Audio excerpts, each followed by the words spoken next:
Hello everyone, welcome to Sanmarga classes. ಸಸ್ಯಗಳು ಮತ್ತು ಪ್ರಾಣಿಗಳ ಸಂರಕ್ಷಣೆ ಪಾಠದ 33ನೇ ಪ್ರಶ್ನೆ. ಕರ್ನಾಟಕದ ಪ್ರಯತ್ನಗಳನ್ನು ಉಲ್ಲೇಖಿಸುವುದರ ಜೊತೆಗೆ ಭಾರತದಲ್ಲಿ ಪ್ರಾಜೆಕ್ಟ್ ಟೈಗರ್ನ ಉದ್ದೇಶಗಳು ಮತ್ತು ಸಾಧನೆಗಳನ್ನು ಚರ್ಚಿಸಿ. ಇಲ್ಲಿ ಪ್ರಾಜೆಕ್ಟ್ ಟೈಗರ್ ಭಾರತದಲ್ಲಿ ಇದರ ಉದ್ದೇಶ ಏನು, ಹಾಗೆ ಇದು ಯಾವ ರೀತಿಯಾದಂತಹ ಸಾಧನೆ ಅಂದ್ರೆ ಇದರ ಉದ್ದೇಶಕ್ಕೆ ತಕ್ಕಂತಹ ಆ ಉದ್ದೇಶ ಏನಿತ್ತಲ್ಲ ಅದನ್ನ ಕಂಪ್ಲೀಟ್ ಮಾಡಿದೀಯಾ, ಆ ರೀತಿಯ ಸಾಧನೆ ಏನು ಅದನ್ನ ಹೇಳ್ಬೇಕು. ಹಾಗೆ ಅದರಲ್ಲಿ ಕರ್ನಾಟಕದ ಪ್ರಯತ್ನ ಏನೇನು, ಕರ್ನಾಟಕ ಈ ಪ್ರಾಜೆಕ್ಟ್ ಟೈಗರ್ ಕುರಿತಾಗಿ ಯಾವ ರೀತಿಯಾದಂತಹ ಪ್ರಯತ್ನವನ್ನ ನಡೆಸಿದೆ.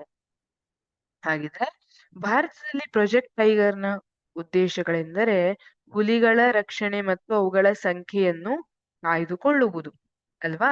ಭಾರತದಲ್ಲಿ ಪ್ರಾಜೆಕ್ಟ್ ಟೈಗರ್ ಯಾವಾಗ ಬಂತು ಅಂದ್ರೆ 1973ರಲ್ಲಿ ಭಾರತದಲ್ಲಿ ಪ್ರಾಜೆಕ್ಟ್ ಟೈಗರ್ ಅನ್ನ ಮಾಡಲಾಯಿತು.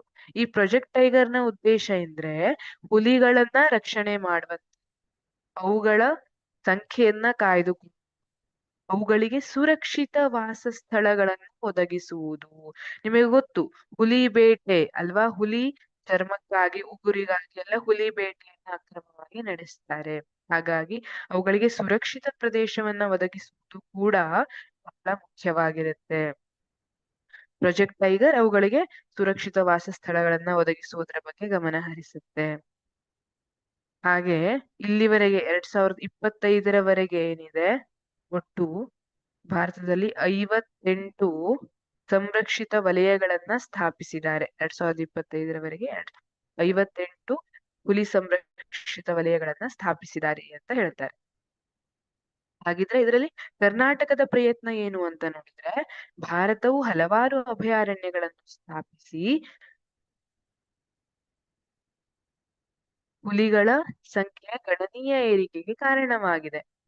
ಇದರಲ್ಲಿ ಬಂಡೀಪುರ, ನಾಗರಹೊಳೆಯ ಹುಲಿ ಅಭಯಾರಣ್ಯಗಳು ಕರ್ನಾಟಕದ ಪ್ರಯತ್ನಗಳಾಗಿವೆ. ಕರ್ನಾಟಕದಲ್ಲಿ ಮುಖ್ಯವಾಗಿ ಯಾವ್ಯಾವುದು?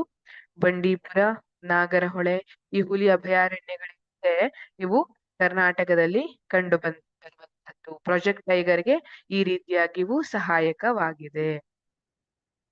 Thank you.